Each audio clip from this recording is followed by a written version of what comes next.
如果搜索 ins 风装饰画或是家居装饰画的时候呢，你应该会看到这样的色块人体或是这样的线条人像，风格生动简洁，充满活力。他们呢都来自一个叫马蒂斯的艺术家，他是20世纪最伟大的艺术家之一，野兽派的创始人，推动了艺术史的重大变革。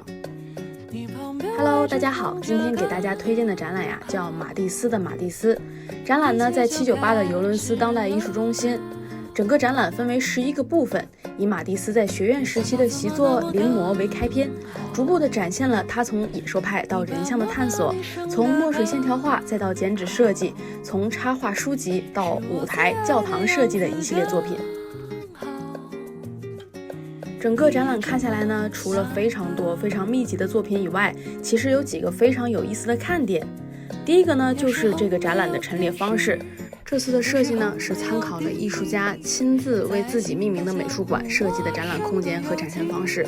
所以呢，当你在逛每一个展厅的时候，可以抬起头，就会发现有艺术家作品元素的线条和形状。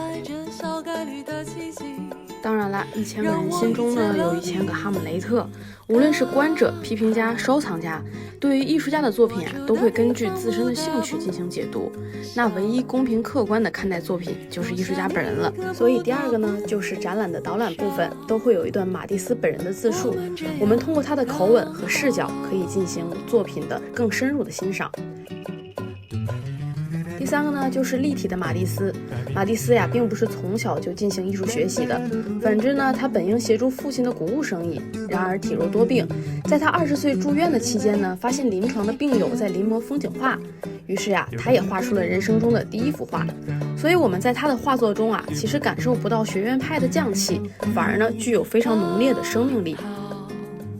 在走进最后一个展厅的时候呢，不禁眼前一亮。这里是马蒂斯及野兽派对1920年代至1940年代中国现代绘画运动的影响。我们可以看到啊，这批留法的艺术家对于马蒂斯的看法，仔细看看十分有趣。